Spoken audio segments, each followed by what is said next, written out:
Bonjour, heureux de vous retrouver pour de nouvelles questions. Aujourd'hui, une question de Despoina, 64 ans. Bonjour père, je ne suis plus toute jeune, j'ai 64 ans. J'observe que la jeunesse a toujours la volonté de tout changer. Le monde aussi change. Dans l'Église, avons-nous le courage d'avancer avec les jeunes plutôt que de rester à la traîne?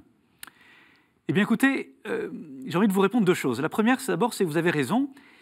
Il y a un travail sans cesse à réaliser, mais que l'Église fait depuis 2000 ans, que nous faisons parce que nous sommes l'Église tous ensemble, pas simplement le pape, les évêques, les prêtres, mais tous les fidèles sont l'Église. Nous avons toujours à travailler la façon de rejoindre les uns et les autres pour annoncer l'Évangile. Et donc il y a une façon d'annoncer l'Évangile qui est sans cesse à évoluer, à améliorer, à progresser pour parler le langage du monde auquel on est envoyé. Pas simplement les jeunes d'ailleurs, mais tous ceux qui nous regardent, tous ceux qui ont besoin d'entendre la bonne nouvelle, tout simplement. Et donc ça, il y a eu récemment un synode des évêques à Rome, justement sur les jeunes, pour travailler, pour approfondir, pour améliorer la façon dont l'Église peut accompagner, peut parler, peut enseigner, peut aider nos jeunes à grandir dans la foi et dans la joie de croire. Et en même temps, vous voyez, justement, dans un monde qui change, où tout change sans cesse, eh bien, je crois que l'Église a un grand service à offrir en proposant un message qui, lui, sur le fond, ne change pas.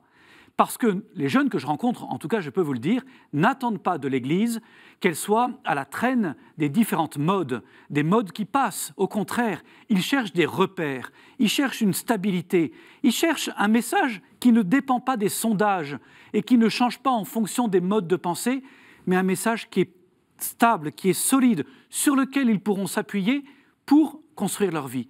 Et je crois que c'est en ça que l'Église est un phare qui nous éclaire chacun, que l'Église est une mère qui nous éduque et qui nous fait grandir, parce qu'elle ne cherche pas à plaire, elle ne cherche pas justement à être à la traîne des différentes modes qui passent, mais elle cherche à nous dire ce qui est vrai. Et ce qui est vrai aujourd'hui comme c'était vrai hier. Le cœur de l'homme ne change pas, le cœur de la femme ne change pas. Ce dont l'homme a besoin, ça ne change pas. Le Christ nous a tout donné dans l'Évangile, à nous simplement de continuer à le proposer. Je crois même, voyez, que c'est peut-être le plus grand service que l'Église a à offrir à ce monde.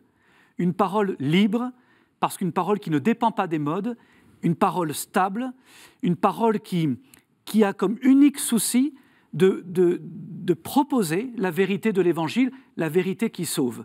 Je crois, pour finir, que nos papes successifs, je pense à Jean-Paul II, je pense à Benoît XVI, je pense aujourd'hui à François, sont des bons exemples.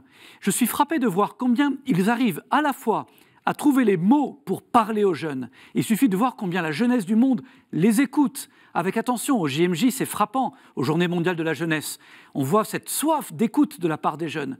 Mais parce que ces jeunes reconnaissent dans ce pape, dans ces papes, non pas des copains, des papes qui joueraient des adultes qui joueraient aux copains ou aux jeunes, mais des pères qui osent leur donner une vraie ambition, qui osent leur montrer un sommet, qui osent leur partager l'exigence de l'Évangile, mais toujours avec une immense bienveillance, avec une immense miséricorde, avec un cœur de père.